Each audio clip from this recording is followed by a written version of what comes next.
সুপ্রিয় শিক্ষার্থী, আশা করি তোমরা সকলে ভালো আছো। আমি দীপঙ্কর চক্রবর্তী, সিনিয়র শিক্ষক, পিরোজপুর আদর্শ মাধ্যমিক বিদ্যালয়। দীর্ঘ লকডাউনে তোমাদের অনলাইন কর্তৃক প্রবর্তিত শিক্ষা পদ্ধতিতে আজকে আমি তোমাদের সাধারণ গণিতের নবম দশম শ্রেণীর ষষ্ঠ অধ্যায় থেকে পাঠদান করব। সেই ষষ্ঠ অধ্যায়ের 12 নম্বর একটি উপপাদ্য রয়েছে,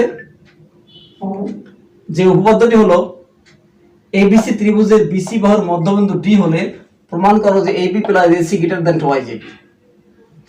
অর্থাৎ এবিসি একটা ত্রিভুজ, যে ত্রিভুজের একটি বাহু বিসি, এই বিসি বাহুর মধ্যবিন্দু ডি। তাহলে আমাদের এই এডি যুক্ত আছে, যেহেতু আমাদের প্রমাণ বলছে A B plus AC greater than twice A D, তাহলে বুঝতে হবে এটা আমাদের এডি যুক্ত, অর্থাৎ এডি একটি মধ্যমা।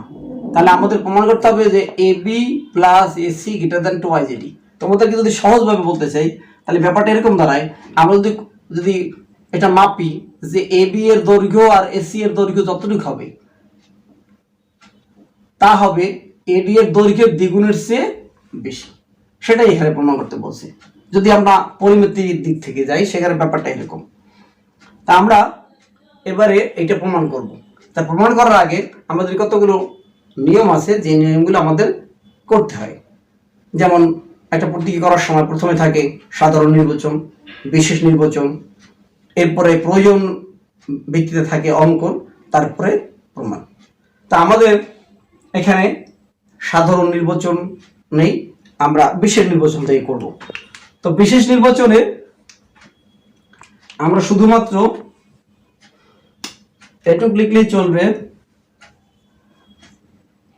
বিশেষ নির্বাচন। এবিসি ত্রিভুজের বিসি বাহুর মধ্যবিন্দু ডি হলে প্রমাণ করতে হবে যে, শুধুমাত্র প্রমাণ করতে গেলে তে বললে হবে, প্রমাণ করতে হবে যে AB plus AC greater than twice A D. এর চেয়ে আর বেশি কিছু লেখার দরকার নেই, এটুকু লিখলে হবে। যার জন্য ওইটা আমি আর লিখলাম না, তোমরা শুধু বুঝে নেবে যে এবিসি ত্রিভুজের বিসি বাহুর মধ্যবিন্দু ডি হলে প্রমাণ করতে হবে যে AB plus AC greater than twice A D. এবারে আমরা আসবো প্রমাণে। কিন্তু প্রমাণ করতে গেলে দেখা যাবে এখানে আমাদের একটি অঙ্কনের প্রয়োজন আছে। আমরা এই যে অঙ্কন, এটা কেন করি? কখনো কখনো আমরা দেখছি যে জটিল কোনো বিষয় সিদ্ধান্ত গ্রহণের সময় একটি অজ্ঞাত রাশিকে আমাদের ধরে নিতে হয়। যেমন যদি বলা হয় কয়ের টাকা ক্ষয়ের টাকার দ্বিগুণ, এই ধরনের কোনো অঙ্ক করার সময় আমরা করি যে মনে করি ক্ষয়ের আছে এক্স টাকা, তাহলে ক্ষয়ের হবে তার দ্বিগুণ অর্থাৎ এক্স ইন্টু 2 অর্থাৎ টুয়াইস এক্স টাকা। তাহলে এখানে এক্স কিন্তু একটি অজ্ঞাত রাশি, এই অজ্ঞাত রাশিটার সাহায্য নিয়ে আমরা অতি সহজেই সমস্যাটা সমাধান করতে সম্মত হয়েছি। তো সেই হিসাবে আমাদের এখানে প্রমাণের জন্যই এই অঙ্কনটা আমাদের প্রয়োজন হবে। তাহলে আমাদের অঙ্কনে কি করতে হবে? আমাদের এডি বাহুকে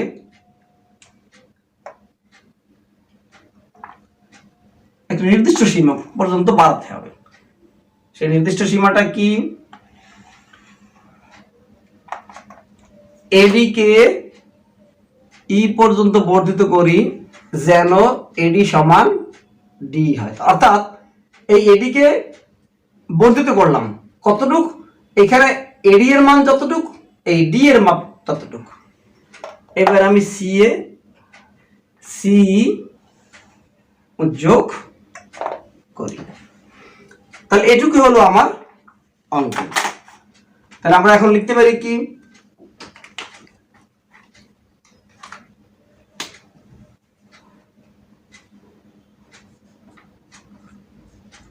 এডি কে ই পর্যন্ত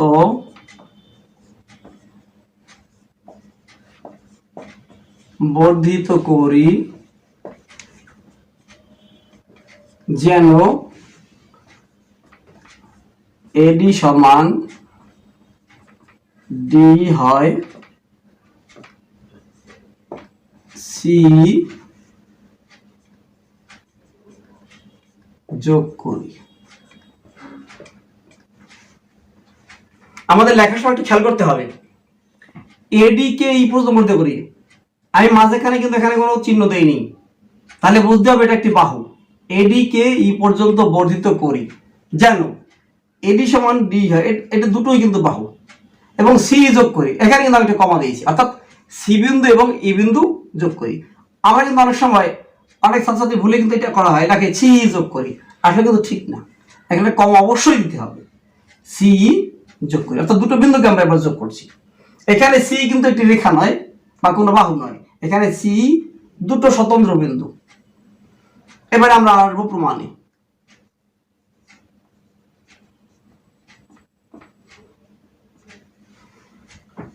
আমাদের দুটো ত্রিভুজ, একটা হলো এবিডি ও সিডি ত্রিভুজ দ্বয়ের মধ্যে,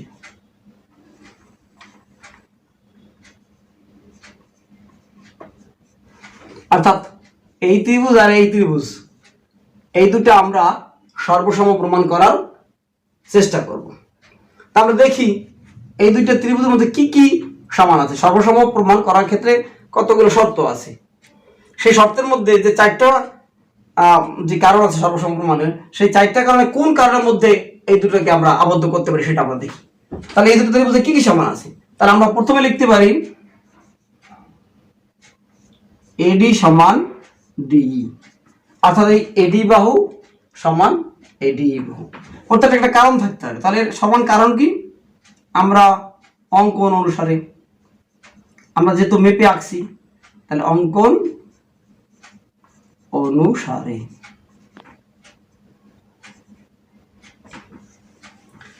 এরপরে কি আছে, বিডি সমান বিসি, অর্থাৎ এটুক এটুক সমান। তাহলে এটা সমান কেন, যেহেতু আগেই বলা আছে ডি বিসি এর মধ্য বিন্দু। এবারে আমরা দেখি এই মাঝখানে এই কোণ দুটো, দুই ভাগ মাঝের যে কোণ, এটাকে বলা হয় অন্তর্ভুক্ত কোণ। তাহলে আমরা এখানে লিখতে পারি অন্তর্ভুক্ত অ্যাঙ্গেল এডিবি সমান অন্তর্ভুক্ত অ্যাঙ্গেল সিডিই। অর্থাৎ আমরা দেখালাম এই কোণ আর এই কোণ সমান। কেন সমান, বিপ্রতীপ কোণ, বিপ্রতীপ কোণ, কারণ বিপ্রতীপ কোণ সবসময় সমান হবে, যেহেতু এই কোণের পরস্পরের বিপ্রতীপ, এই জন্য পরস্পর সমান হবে। যেমন আমাদের যদি রেখা দুটি এরকম হতো, তাহলে এই কোণে বিপ্রতীপ হতো, আবার এই কোণে বিপ্রতীপ হতো, তাহলে দেখা যেত এই বিপ্রতীপ কোণ পরস্পর সবসময় সমান হয়। সেই হিসেবে আমাদের এই কোণ আর এই কোণ সমান। তাহলে আমরা কি পেলাম, একটা ত্রিভুজের দুই বাহু অন্তর্ভুক্ত কোণ অপর ত্রিভুজের দুই বাহু অন্তর্ভুক্ত কোণের সমান। তাহলে এইটা, তাহলে আমাদের কি হলো, অতএব আমরা লিখতে পারি এবিডি সর্বসম চিহ্ন দিয়ে ত্রিভুজ সিডিই। এইটা সংক্ষেপে আমরা এভাবে লিখতে পারি, এটাকে বলা হয় বাহু অন্তর্ভুক্ত কোণ বাহু, যেটা আমাদের বর্তমানে সংক্ষেপে লেখার সিস্টেম আসছে বা কো বা, অর্থাৎ বাহু অন্তর্ভুক্ত কোণ বাহু সূত্র মতে আমাদের এই দুইটা ত্রিভুজ সর্বসম। তাহলে একটা ত্রিভুজ, এই ত্রিভুজ আর এই ত্রিভুজ যখন সর্বসম হয়ে গেছে, তাহলে আমরা স্বাভাবিকভাবে লিখতে পারি অতএব এবি সমান সি। তাহলে আমরা পেয়ে গেলাম যে এবি আর সি এরা পরস্পর সমান হয়ে গেল। তাহলে আমাদের প্রমাণের এই একটা ধাপ। এবারে আমরা দ্বিতীয় ধাপে প্রবেশ করব। আমি উপরটা মুছে ফেলি। এবারে আমরা সামগ্রিকভাবে ACE অর্থাৎ আমরা এইটা চিন্তা করব, এই ত্রিভুজটা চিন্তা করব। এই ত্রিভুজের মধ্যে ঘটনাটা কি দাঁড়াইছে? ACE ত্রিভুজে, তাহলে ACE ত্রিভুজে কি আছে? তাহলে এই ত্রিভুজে আমরা লিখতে পারি AC plus CE greater than AE। এই কারণটা কি? কারণটা লিখতে হবে ত্রিভুজের যে কোনো দুই বাহুর সমষ্টি এর তৃতীয় বাহু অপেক্ষা ক্ষুদ্রতর।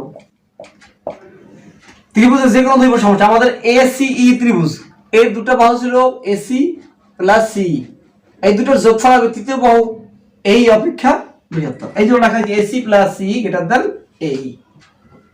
এবারে আমরা এমপ্লয় চিহ্ন দিলাম, তাহলে AC প্লাস, আমরা যা একটু আগে লিখছি C আর AB সমান, তাহলে C এর পরিবর্তে লিখবো AB গ্রেটার দ্যান AE।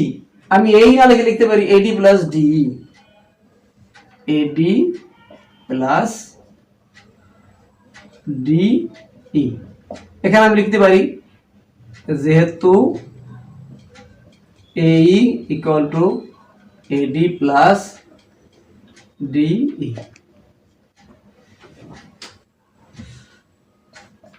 তাহলে আমরা সবাই লিখি, তাহলে AB প্লাস AC। আমরা এই C আর AB সমান বিধায় কিন্তু লিখতে পারছি গ্রেটার দেন, এখন AD প্লাস এই AD আর DE কিন্তু সমান, তাহলে এখানে DE না লিখলে আমি লিখবো AD, কারণ এইটা আর এটা সমান। অতএব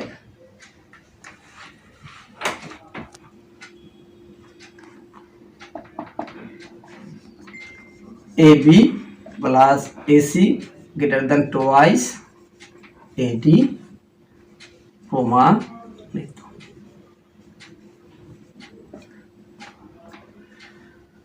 তাহলে আশা করি সুপ্রিয় শিক্ষার্থী, তোমরা এতক্ষণে আমাদের যেটা প্রমাণের কথা ছিল যে ABC ত্রিভুজের BC বাহুর মধ্যবিন্দু D হলে প্রমাণ করো যে AB plus AC greater than twice AD। তাহলে আমরা প্রমাণ করতে সক্ষম হলাম যে ABC ত্রিভুজের মধ্যবিন্দু D হলে AB plus AC greater than twice AD। যদি তোমাদের কোনো সমস্যা থাকে, পরবর্তী আমার ফোন নাম্বার তোমরা নিশ্চয়ই জানো, বা অন্য ক্লাসে আমাকে প্রশ্ন করলে আমি তোমাদেরকে আমার জানা মতে সঠিক উত্তর দেওয়ার চেষ্টা করব। তো আশা করি সকলে ভালো থাকবে। আজ এই পর্যন্ত, ধন্যবাদ সবাইকে।